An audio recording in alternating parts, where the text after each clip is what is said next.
Assalamualaikum warahmatullahi wabarakatuh. Di sini saya akan melanjutkan menjelaskan ke bab selanjutnya, yaitu mengenai konsep-konsep. Konsep adalah kata dengan makna tertentu. Konsep merupakan elemen penting bagi sebuah paradigma, di mana suatu konsep tertentu dapat saja dikenali sebagai konsep yang paling atau lebih penting daripada konsep-konsep lainnya yang ada dalam paradigma tersebut. Dan tidak menutup kemungkinan bahwa beberapa paradigma yang berbeda menggunakan dan menerapkan satu atau beberapa konsep yang sama. Selanjutnya, bagaimana mereka mendefinisikan konsep-konsep ini yang secara harfiah tidak berbeda, kemudian menjadi jelas berbeda, sehingga ikut menandai batas-batas yang khas dari paradigma mereka masing-masing. Sejarah intelektual telah menerapkan setumpuk konsep-konsep di bidang kajiannya. Di sini akan dijelaskan 3 konsep utama sejarah intelektual, yaitu yang pertama ada sejarah atau histori, yang kedua ada ide atau ideas, dan konteks intelektual. Yang pertama sejarah. Guna memahami sejarah intelektual, perlu kejelasan apa sebenarnya yang dimaksud dengan sejarah itu sendiri. Sebagai awalan, sejarah dapat dipahami dengan memahami 2 konsep yang erat terkait, yaitu antara the past, masa lalu, dan historiografi, penulisan tentang masa lalu. Cass V. Robinson telah mendefinisikan sejarah atau histori sebagai istilah yang dapat mewakili 2 pengertian sekaligus, yaitu yang pertama masa lalu, yang kedua disiplin atau cabang ilmu yang terkait dengan berpikir, mengajar, dan menulis tentang masa lalu. Sehingga sejarah kemudian bisa tumpang tindih dengan pemahaman kita tentang historiografi yang hanya bisa berarti menulis tentang masa lalu. Kesamaan antara kedua istilah tersebut sebenarnya sudah diperingatkan jauh sebelumnya oleh J.H. Hexter agar tidak menimbulkan kebingungan. Istilah sejarah atau histori bisa digunakan untuk menggambarkan suatu disiplin studi yang sistematis tentang masa lalu. Istilah ini digunakan tidak hanya untuk merujuk kepada masa lalu. Ambiguitas yang tidak perlu kadangkala memang terjadi karena istilah sejarah dipergunakan untuk mengidentifikasi 2 hal sekaligus, yaitu masa lalu dan studi sistematis. Adapun istilah historiografi, retorika sejarah, dan menulis sejarah bisa dipergunakan sebagai sinonim. Historiografi itu berbeda dari koleksi bukti sejarah, penyuntingan sumber-sumber sejarah, pelaksanaan pemikiran dan imajinasi historis, kritik penulisan sejarah, dan filsafat sejarah. Meskipun mereka semua terkait dan beberapa di antaranya saling tumpang tindih, historiografi juga berbeda dari sejarah penulisan sejarah. Pada konteks ini, gagasan mengenai sejarah sebagaimana dibangun oleh kaum postmodernis tidak boleh diabaikan, bahkan oleh para sejarawan intelektual. Keith Jenkins misalnya berpendapat bahwa dalam dunia kontemporer, kita perlu pemahaman baru tentang sejarah. Gagasan modernis mengenai sejarah tidak lagi sepenuhnya relevan dalam konteks postmodern sekarang ini. Dia mengatakan bahwa mereka yang akan menjadi pemandu terbaik bagi disiplin sejarah saat ini adalah mereka yang tidak hanya tahu tentang semua hal mengenai runtuhnya versi atas dan bawah dari sejarah ke dalam ketidakpastian, tapi mereka yang menyukai hal tersebut dan bisa menerimanya. Apa yang dibutuhkan saat ini adalah para pemandu yang menyadari bahwa sejarah modernis yang dikembangkan dalam modernitas seiring dengan berakhirnya era modern, maka cara-caranya dalam mengkonseptualisasi sejarah juga turut berakhir. Dan dengan tibanya era postmodern kita, penafsiran modernis saat ini menjadi tampak naif. Momentum kesejarahan mereka telah berlalu. Sehingga yang diperlukan saat ini adalah pemandu yang tidak semata bisa menerima akhir dari sejarah modern, tapi juga mampu menghadapi akhir dari penafsiran modernis atas sejarah dengan tenang dan bahkan optimisme. Jenkins sendiri membedakan antara postmodernitas dan postmodernisme. Dia menjelaskan bahwa kita tidak punya pilihan dalam postmodernitas, tetapi punya di postmodernisme. Postmodernitas tepatnya adalah kondisi kita, nasib kita. Ini bukan ideologi atau posisi yang kita bisa memilih untuk ikut serta atau tidak. Kita tidak bisa melarikan diri dari hal ini, karena kita adalah bagian darinya. Sementara itu, postmodernisme adalah formasi-formasi sosial yang tidak memiliki alasan-alasan ontologis atau epistemologis, atau etika yang absah bagi keyakinan atau tindakan di luar status sebagai percakapan yang sangat mengandalkan referensi diri sendiri. Di sini kita menemukan ruang di mana pemahaman kita saat ini tentang sejarah dapat disempurnakan dengan menyuling residu sisa dari kepastian-kepastian lawas milik modernisme, termasuk objektivitas, kenetralan, fakta-fakta, ketidakbiasaan, kebenaran, dan menyerap wacana retorika postmodernisme seperti pembacaan, pengambilan posisi, perspektif, konstruksi, dan keserupaan.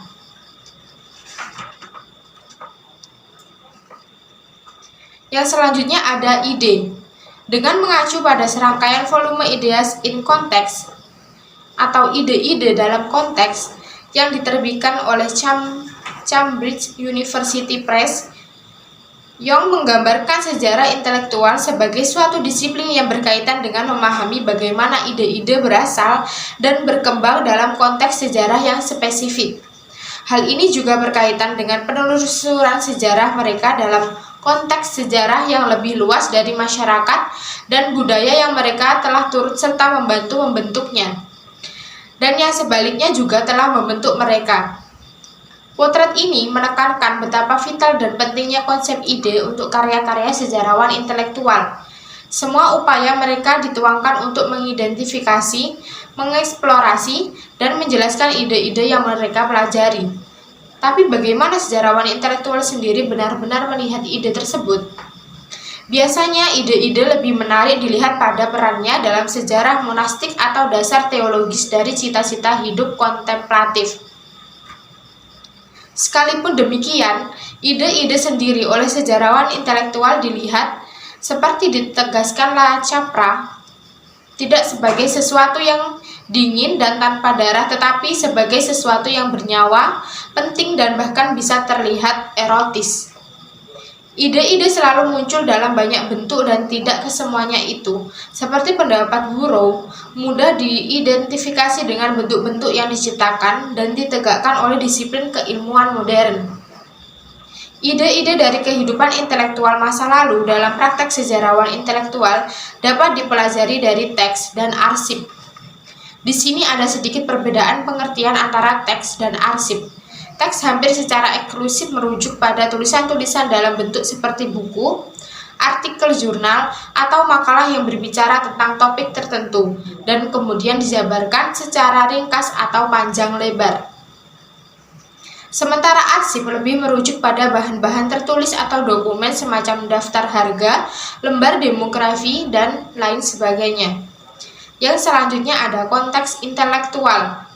Istilah kehidupan intelektual masa lalu dapat dikategorikan secara longgar sebagaimana saran Burrow ke dalam terma budaya, sebagaimana pula ideologi, pandangan dunia, hegemoni dunia, paradigma, epistem, dan semesta wacana. Baginya elektisisme ini bukanlah tanda ketidakdewasaan sejarah intelektual, tapi hal ini menyehatkan dan memang diinginkan. Dengan begitu, sejarah intelektual menawarkan berbagai macam saran dengan tetap mampu, kecuali bagi mereka yang fanatik, memaksa siapapun untuk tidak bersikap eksklusif.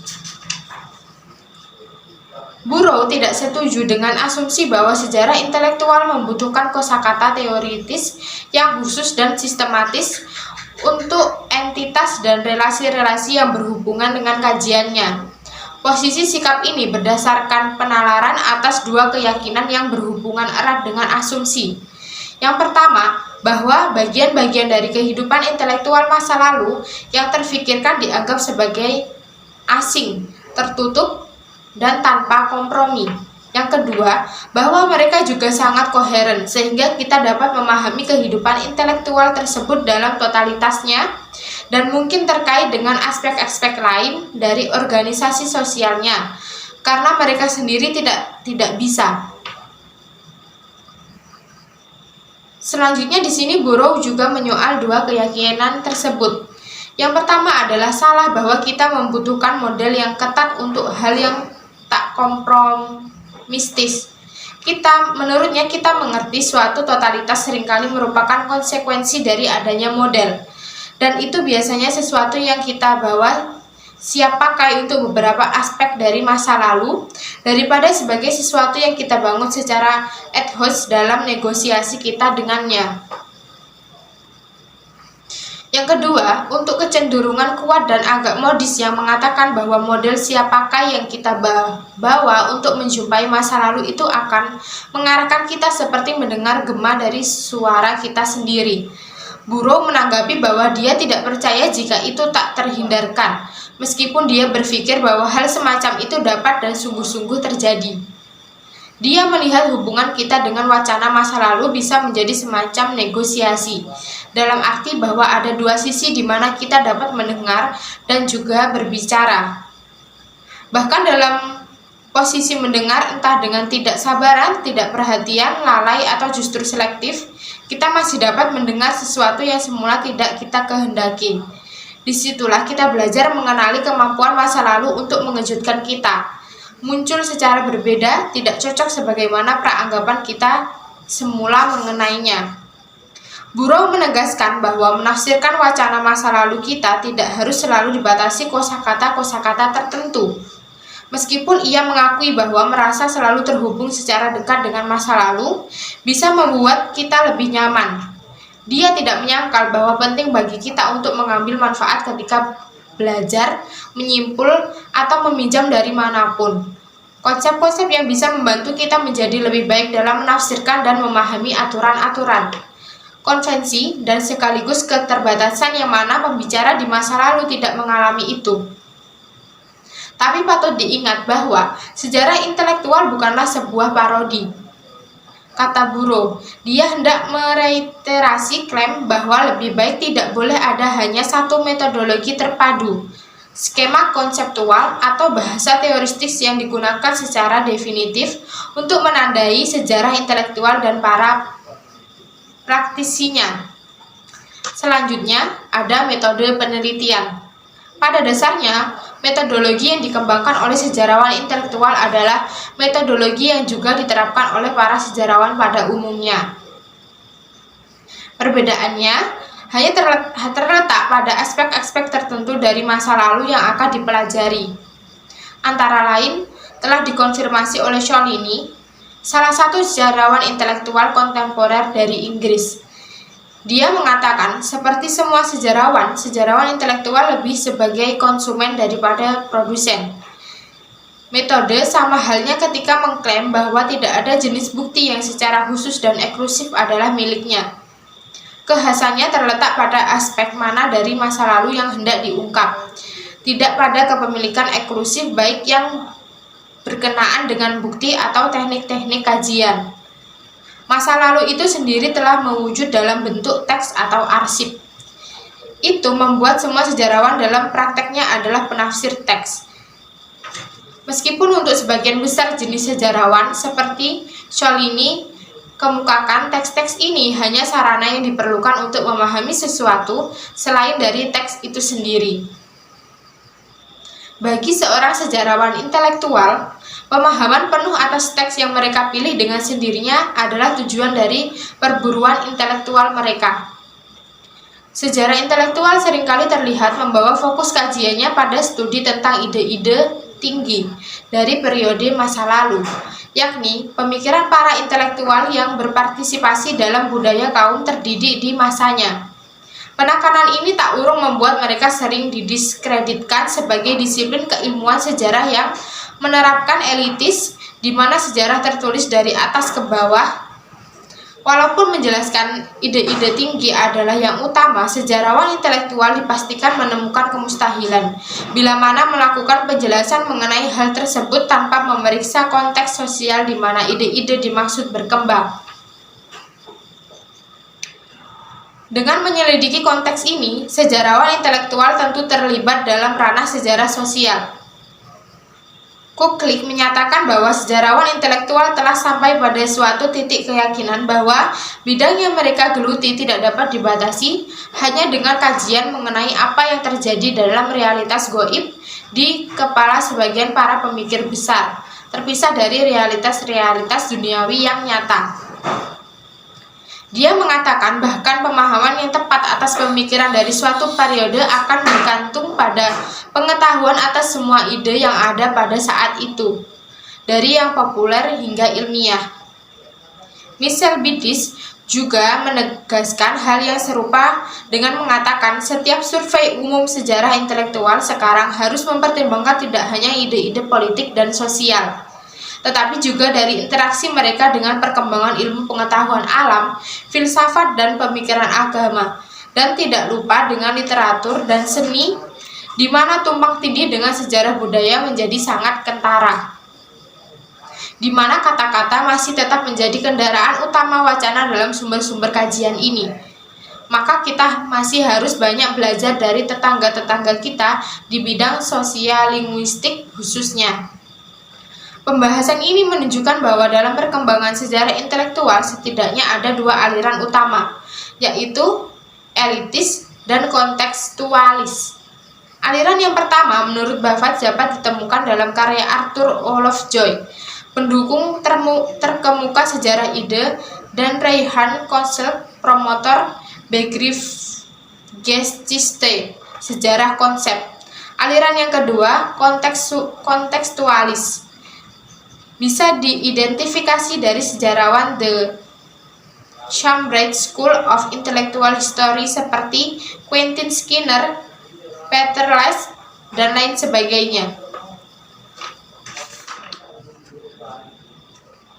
Yang selanjutnya ada metode analisis. Dalam praktek analisis ada dua langkah utama yang bersifat integratif yang dapat diambil di sini, yakni yang pertama ada membaca atau reading, dan yang kedua menafsirkan atau interpreting. John Burroughs menawarkan dua analogi yang dapat dipergunakan untuk menggambarkan kedua langkah tersebut, yaitu yang pertama menguping percakapan dan yang kedua penerjemahan. Untuk yang pertama yakni menguping percakapan, menurut Burroughs mempraktekkan sejarah intelektual tidak membutuhkan pengetahuan tentang sebuah model atau resep, melainkan hanya kesabaran, kewaspadaan, dan ketekunan dalam memelihara perhatian kita pada percakapan masa lalu, mencoba memahami mereka seperti layaknya kita belajar sebuah bahasa biasa, secara perlahan sampai pada titik memahami komponen dengan konteksnya dan membangun kepekaan kita akan konteks karena kita mengidentifikasi komponen-komponennya. Teori-teori adalah pembahasan atau penjelasan dari apa yang kita lakukan. Mereka bukan resep untuk melakukannya. Untuk yang kedua, yakni penerjemahan, memikirkan pemikiran masa lalu yang ditawarkan sejarah intelektual sebagai aktivitas menciptakan kembali atau mengalami kembali hanyalah setengah dari proses. Seandainya mungkin proses ini seolah-olah hendak menambahkan satu orang yang secara retrospektif melakukannya ke dalam populasi masyarakat masa lalu tersebut. Intinya adalah agar dapat berbicara tentang hal itu untuk menjadi perantara dari dua dunia. Mengingat bahwa penerjemahan tidak pernah hanya menerjemahkan dari translation from, tetapi juga menerjemahkan ke translation into, dan inilah aspek yang entah mengapa terabaikan dalam penulisan sejarah. Untuk dan bagi siapa sebenarnya ketika kita berusaha mempraktekkan sejarah intelektual, kita menerjemahkan masa lalu itu? Jawabannya dalam batas tertentu setidaknya ada sebuah pilihan, bukan keharusan. Dan jika ada yang ingin menyatakan bahwa pilihan itu tentunya bersifat politis, Burroughs tidak setuju. Sebab jika segalanya sudah dinyatakan bersifat politis, seperti dalam Red retorika semacam ini, maka tidak ada gunanya berdebat bahwa suatu hal tertentu tidak bersifat demikian. Dalam melakukan analisis ini, ada juga dua hal yang penting yang patut diperhatikan, yaitu yang pertama, relasi antara teks dan konteks, dan yang kedua, hubungan antara sejarah dan teori. Menurut Dominic Lacapra, sejarawan harus mempertimbangkan kedua hal tersebut sebagai sesuatu yang vital dalam upaya mereka membaca dan menafsirkan. Teks dapat dilihat sebagai peristiwa sejarah berkenaan dengan mereka sendiri serta sebagai dasar penting untuk rekonstruksi inferensial peristiwa-peristiwa lainnya. Sementara itu, konteks biasanya jamak dan karena itu sering saling bertentangan atau setidaknya dilematis terkait satu sama lainnya. Maka dari itu menjadi sangat penting bagi sejarawan untuk mampu menjaga etika dalam karya-karya mereka. Setiap asumsi yang signifikan harus dibuat eksplisit dan secara argumentatif dipertahankan, mengingat hal itu dapat diuji oleh yang lain. Para sejarawan harus menempatkan posisi normatif mereka secara jelas dalam mengelaborasi, memberi penjelasan, dan juga mempertahankan penafsirannya. Cara ini akan mengingatkan mereka untuk berusaha menghindari modus paling tidak reflektif dan tidak kritis terhadap ideologi serta memungkinkan orang lain untuk menguji atau menggugat mereka. Hal-hal lain yang juga perlu dipertimbangkan dalam membaca dan menafsirkan adalah hubungan antara sejarah dan teori. Dalam hal ini, Lacapra merumuskan 3 catatan untuk memahaminya dengan benar. Yang pertama, hubungan tidak harus dilihat sebagai relasi aditif atau tautan asosiatif. Sebaliknya harus dialogis dan saling memprovokasi. Yang kedua, hubungan ini menyiratkan kritik sejarah tanpa teori atau sejarah di mana komponen teoritis tetap implisit. Yang ketiga, ini tidak mengarahkan kepada teori tanpa sejarah atau lebih tepatnya kepada teori di mana dimensi sejarah sangat dilemahkan, abstrak dan tidak ditentukan. Sebab hanya karena ada dalam kenyataan tidak ada sejarah tanpa teori, di sana ada juga tidak ada teori tanpa sejarah. Ini harus diingat bahwa dalam proses membaca dan menafsirkan, 5 sikap yang bisa menghalangi kita masuk ke dalam negosiasi asli dengan masa lalu sangat perlu dicermati secara serius. 2 yang pertama didasarkan pada uraian John Burroughs, sementara sisanya didasarkan pada penjelasan Dominic Lacapra dan Eric Hobsbawm. Kita harus berhati-hati pada yang pertama, anakronisme, yang kedua, skema berlebihan, yang ketiga, penyederhanaan yang berlebihan, yang keempat, kecenderungan ideologis, yang kelima, pengaruh politik dari karya-karya yang ada. Lacapra mengatakan sejarah intelektual seharusnya tidak hanya menghistoriasi teks masa lalu, tetapi juga harus secara aktif terlibat dan membawa mereka ke masa kini sebagai bentuk kritis intervensi politik. Di sini, sejarawan intelektual harus menyadari bahwa apa yang mereka lakukan benar-benar bisa menempatkan diri mereka dalam situasi dengan peran yang tak terduga sebagai aktor-aktor politik. Dalam kata-kata Hobsbawm, profesi sejarah bisa sewaktu-waktu berubah menjadi pabrik bom. Yang selanjutnya ada hasil analisis. Kesimpulan adalah hasil dari analisis atas data yang tersedia. Hasil analisis harus menyatakan hubungan antar variabel, elemen, atau gejala-gejala dari fenomena yang diteliti. Hasil analisis dalam bentuk pernyataan tentang hubungan antar variabel atau gejala kemudian disebut teori. Dan menurut ruang lingkupnya, teori dapat dibagi menjadi grand teori dengan cakupan penjelasan yang sangat umum, middle rank teori dengan cakupan agak umum tetapi tidak universal, dan small teori dengan cakupan yang terbatas. Sejarawan intelektual sebagaimana sejarawan dan sarjana pada umumnya pasti berusaha menemukan hasil dari setiap studi mereka, entah berupa teori dengan kategori kecil, sedang, atau besar. Adapun peringkatnya, teori mereka harus terkait dengan ide atau kehidupan intelektual yang ada dalam periode tertentu di masa lalu yang mereka telah jadikan fokus kajian. Kemudian, semua upaya dan hasil mereka sebagai suatu karya ilmiah dapat disebarkan dan dipublikasikan melalui bentuk-bentuk tertentu dari representasi. Bisa berupa artikel jurnal, buku, atau media lain untuk mendiseminasi temuan mereka. Yang selanjutnya ada signifikansi paradigmatik. Burrow mengatakan bahwa dalam 2 dekade terakhir, sejarah intelektual atau sejarah ide telah mencapai peningkatan yang luar biasa dalam status dan pengakuan. Hal ini dibandingkan dengan situasi ketika ia memberikan kuliah pada tahun 1987, di mana bidang ini masih kurang beroleh pengakuan. Sekarang, peminat kajian bidang ini tampak meningkat secara signifikan. Di samping perkembangan publikasi dan komunitas sejarawan yang turut mempromosikan bidang ini, kian menggembirakan. Singkatnya, sejarah intelektual sebagai sebuah paradigma menghadirkan tantangan yang menjanjikan untuk diterapkan secara praktis dalam mempelajari masa lalu. Sebagai bidang keilmuan yang tengah berkembang, hal ini memungkinkan siapapun yang menerapkan sejarah intelektual untuk dapat ambil bagian dalam pengembangannya ke depan. Paradigma ini dapat membantu melakukan penelitian tentang sejarah gagasan atau ide yang berkembang dalam periode tertentu di masa lalu. Sekalipun demikian, setiap peneliti harus tetap membuka diri untuk merangkul apapun yang mungkin muncul selama penelitian.